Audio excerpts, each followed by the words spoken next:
Good morning साथीहरू। आज मैले बनाउनु गइरहेको छु ठेकुवा। ठेकुवाको लागि म यहाँ पिठो रेडी गर्दैछु। यहाँ मैले पिठो मैदाको पिठो हो यो। अनि यसमा मैले ड्राई फ्रुटहरू हालिसकेँ अनि थोरै घिउ हालेछु।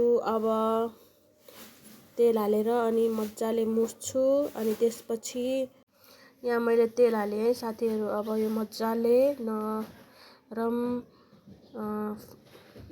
हुने गरी मुस्छु।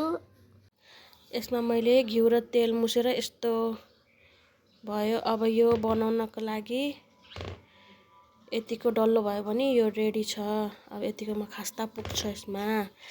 अब यसमा चिनी हाल्ने अनि त्यसपछि चिनी हालेर मुसेपछि यो ठेकुवा बनाउनलाई रेडी हुन्छ। ल अब म बनाएर यो गरेर साथीहरू तपाईलाई देखाउँछु। ल यस्तो भयो अहिले।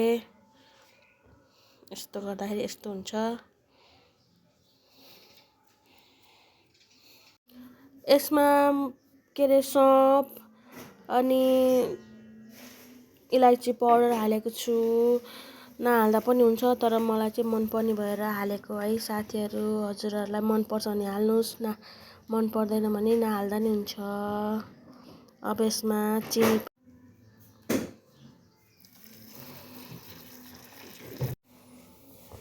यसरी चिनी हालेर चिनी पानी घोलेर हालेर मुस्ने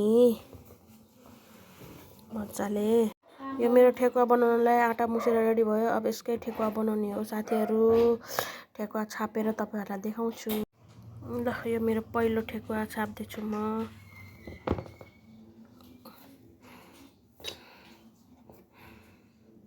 यसरी ल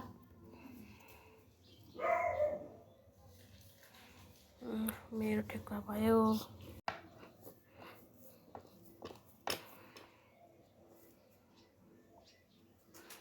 ल ठेकुवा बन्यो।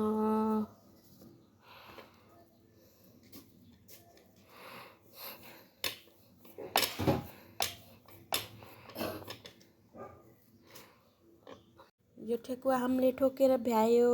अब यो फ्राई गर्छौं। अब यहाँ ठेकुवा फ्राई हुँदैछ हाम्रो। यहाँ मेरो मम्मीले ठेकुवा फ्राई गर्नु हुँदैछ। यहाँ चाहिँ रेडी भइसकेको ठेकुवाहरू यसरी छ है साथीहरू। ल खाने भ्याउनुहोस्। यो तातो तातो ठेकुवा कसलाई मन पर्छ खाने भ्याउनु। यहाँ यम्मी यम्मी मिठो छ।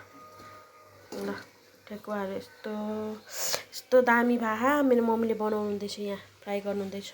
यहाँ बनिसकेको छ। यहाँ बन्न बाँकी छ। ल यही हो हाम्रो ठेकुवा।